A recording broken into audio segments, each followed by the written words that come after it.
Live from the world's capital markets, here are the latest financial headlines brought to you by News Factory. Hello and welcome to Thursday's Daily Financial Digest. And here's what's making the headlines in the markets today.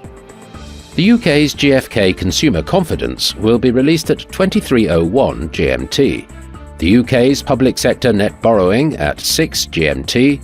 The US continuing jobless claims at 12:30 GMT. The Dutch consumer confidence adjusted will be released at 4:30 GMT. The US existing home sales at 14 GMT.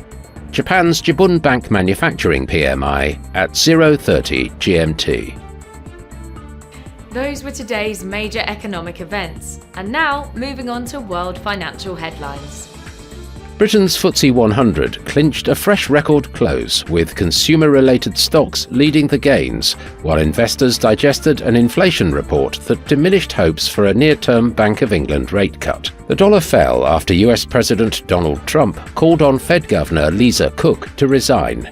Trump has been critical of Fed Chair Jerome Powell for being too slow to cut rates, and traders expect he will replace Powell with a more dovish appointment when his term ends in May. China, one of the most restrictive global jurisdictions for cryptocurrencies, is reportedly considering allowing Chinese yuan-backed stablecoins in what would be a major policy reversal. Chinese authorities may authorize yuan-backed stablecoins for the first time to promote global use of its currency.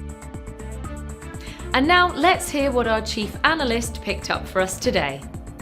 The Bitcoin-dollar pair exploded 1.1% in the last session. The Williams indicator is giving a positive signal. The euro-dollar price remained largely unchanged in the last session. The RSI indicates an overbought market. The pound dipped a slight 0.2% against the dollar in the last session.